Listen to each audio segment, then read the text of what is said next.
संकट है, ये तो मेरा कुछ नहीं कर पाएगा। एक बार जरा दोनों हाथ उठा के प्रेम से बोले राधे राधे राधे।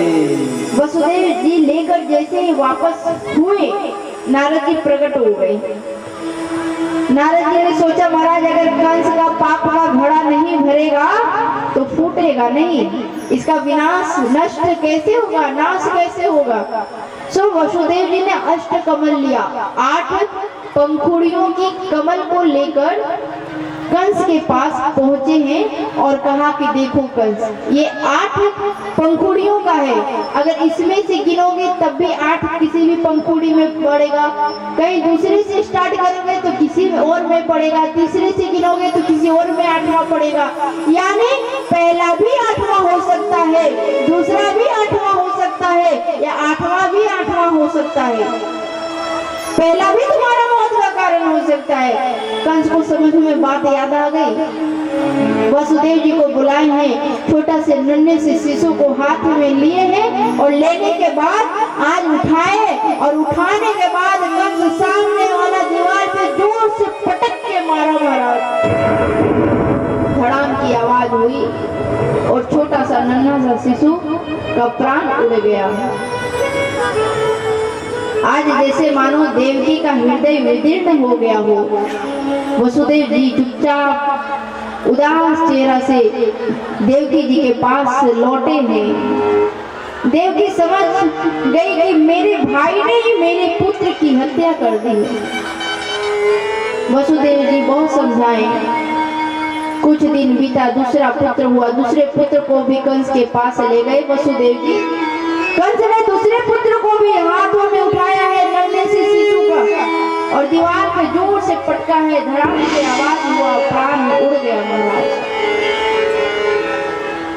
तीसरा, चौथा, देवकी जी ने सोचा कि अब तो यही नियति है।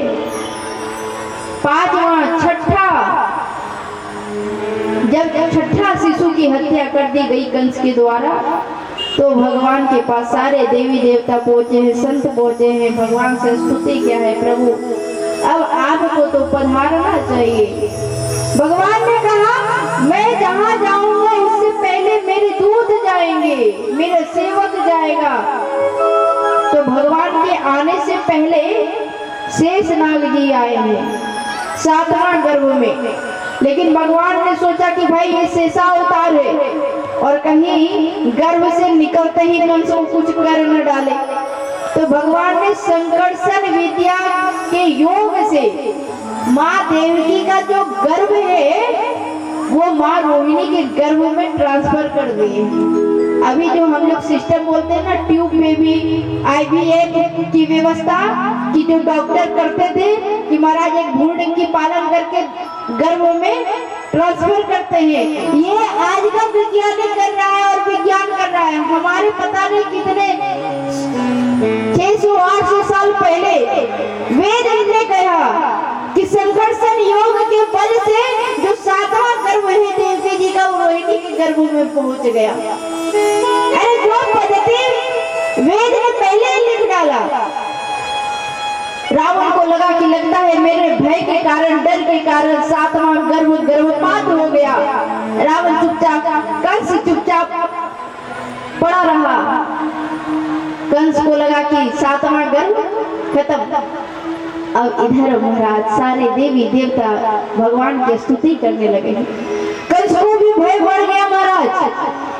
आज चारों ओर पहरा को बिल्कुल टाइट कर दिया, पहरेदार बढ़ा दिए गए। स्वयं इंतजार करने लगा कि मेरी बहन देवकी का 8वां गर्भ आएगा तो मैं स्वयं रहूंगा उसका वध करने के लिए।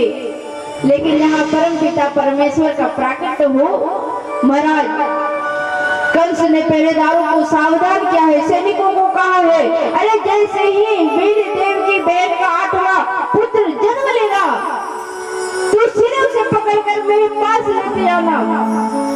सारे देवी देवता स्तुति करने लगे हैं। आज भादों की महीना आई है, अष्टमी तिथि आई है। सारे देवी देवता ने देखा नहीं भगवान का आने का समय हुआ है, तो बादल घनघोर गरजने लगा है, बारिश होने लगी है झमाझम। सारे देवी देवता हाथ जोड़कर खड़े हो गए हैं और देवकी जी भी आज बैठे बैठे स्तुति कर रही है। वासुदेव जी भी हाथ जोड़े हैं, प्रभु अब आपके प्रकट होने का समय आ गया है। वो काली अंधियारी अमावस्या की रात और सारे देवता हाथ जोड़कर आज भगवान का स्वागत करने लगे हैं। आप और हम भी भगवान का स्वागत करेंगे।